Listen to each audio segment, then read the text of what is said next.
Welcome, ladies and gentlemen, and congratulations to making it to the final video for the course for writing the equation of a line perpendicular to another one that goes through a certain point. So what I'd like to do is just kind of go through the process with you again real quickly, and then as well as highlight kind of some tips and tricks and some common mistakes. So the process again is first identifying your slope. So when we have a line that's going to be perpendicular to another line, we need to remember that the slope is opposite reciprocal. So if my original line that I'm trying to find perpendicular to is 1/2, then the opposite reciprocal slope would be -2/1. Always flip, your numerator and denominator, and if one is positive, the other one's negative. If one is negative, the other one's positive. So once we know what the new slope is of our new perpendicular line, we're also going to need to include the point that that line has to go through. And we're going to take the new slope and the point, and we're going to plug them into our equation. Now, our equation can either be in slope-intercept form, or it can be in point-slope form. It really doesn't matter either one. If you put it into slope-intercept form, you're going to plug in the point for x and y, and you're going to plug the new slope in for m. Therefore, the only value you're not going to know is b, so you're going to have to solve for b, which is the y-intercept. But once you solve for b, now you know what the y-intercept is, and you already know what the slope is. You can plug those values in now to write the equation in slope-intercept form. If you plug in the points in point-slope form, as well as plug in the slope, then all you need to do is simplify it, and you can just rewrite it quickly from there into slope-intercept form.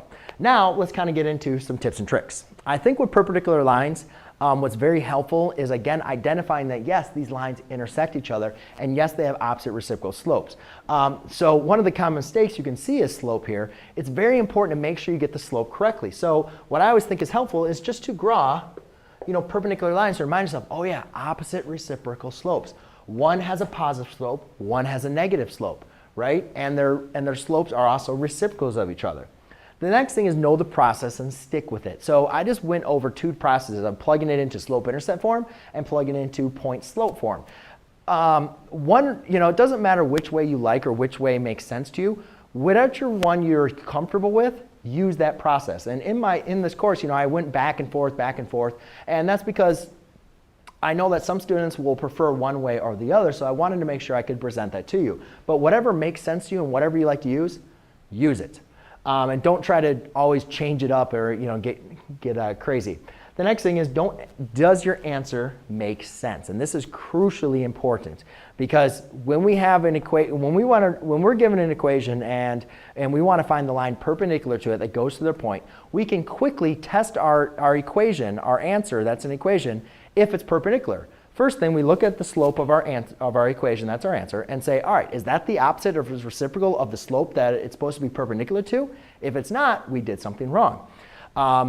Then the next thing is, does it go through the point that we were given? Well, to easily test that, take the point, which is an x and y coordinate, and plug it into the x and y of your equation in your solution. As long as that makes your equation equal, then makes your equation true, then you're good to go. You did everything correctly. Some common mistakes, especially with perpendicular lines, is students will sometimes reciprocate or sometimes they'll do the opposite, but they'll forget to do opposite reciprocal. Do both of them. So messing up the slope is a big problem. It's one of the most common problems I get with perpendicular lines. The next kind of common mistake is when you plug in your values. A lot of students mix up the x and y coordinates when plugging them into slope-intercept form. Remember, when you have a coordinate point, right, like for any point like 3, 1, well, 3 you're going to plug in for x, and 1 you're going to plug in for y of the equation.